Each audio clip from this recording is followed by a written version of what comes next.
સમાચારમાં આગળ વાત કરીએ આરોગ્ય કર્મચારીઓના આંદોલનને લઈને મોટા સમાચાર મળી રહ્યા છે। આરોગ્ય કર્મચારીઓ વચ્ચે એક બેઠક યોજાઈ હતી, જેમાં આંદોલનની આગામી રણનીતિ અંગે ચર્ચા કરવામાં આવી। આંદોલન કરી રહેલા આરોગ્ય કર્મચારીઓની ફરી એકવાર બેઠક મળી હતી। આરોગ્ય વિભાગ સાથે કર્મચારીઓની આ બેઠક મળી હતી અને આરોગ્ય મંત્રીની હાજરીમાં એકવાર મંત્રણા ફરી થશે તેવી માહિતી અત્યારે મળી રહી છે। આ પહેલા પણ બેઠક મળી હતી, પરંતુ એ નિષ્ફળ રહી હતી, એટલા માટે જ આરોગ્ય કર્મચારીઓનું આંદોલન યથાવત રહ્યું હતું। ગ્રેડ પે વધારવામાં આવે, ટેકનિકલ કેડરમાં સમાવવામાં આવે તેવી માંગો છે આરોગ્ય કર્મચારીઓની, જેઓ આંદોલન કરી રહ્યા છે। જો કે આ મોટા સમાચાર મળી રહ્યા છે, વધુ જાણકારી આપી રહ્યા છે સંવાદદાતા નિકુંજ। જે નિકુંજ, વધુ એકવાર આરોગ્ય કર્મચારીઓની આરોગ્ય મંત્રી સાથે બેઠક મળવા જઈ રહી છે।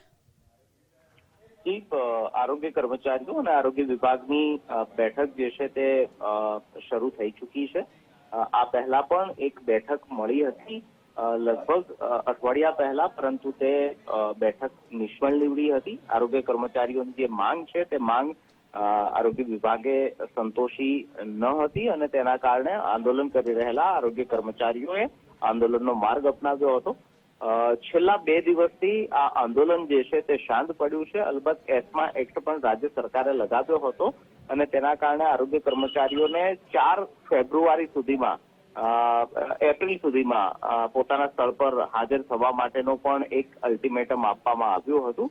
આ તમામ બાબતો વચ્ચે આજે ફરી એકવાર આરોગ્ય વિભાગના કર્મચારીઓ અને આરોગ્ય વિભાગની મંત્રણા જે છે તે શરૂ થઈ છે।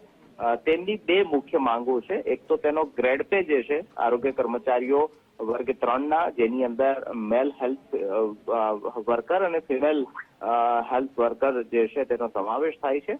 તેમનો ગ્રેડ પે વધારવામાં આવે અને તેમને ટેકનિકલ કેડરની અંદર તેમનો સમાવેશ કરવામાં આવે। આ 2 મુખ્ય માંગ સાથે આરોગ્ય કર્મચારીઓ હડતાલ કરી રહ્યા છે। ખાસ કરી ગ્રામીણ વિસ્તારની સાથે જોડાયેલા આરોગ્ય કર્મચારીઓ છે, તેમની આ માંગોને લઈને તેમની હડતાલ યથાવત છે અને તે વચ્ચે આરોગ્ય વિભાગ અધિકારીઓ સાથે, આરોગ્ય મંત્રીઓ સાથે આજની આરોગ્ય વિભાગના કર્મચારીઓની આ બેઠક જે છે તે હાલ શરૂ થઈ છે। ઓકે નિકુંજ, આભાર આપનો।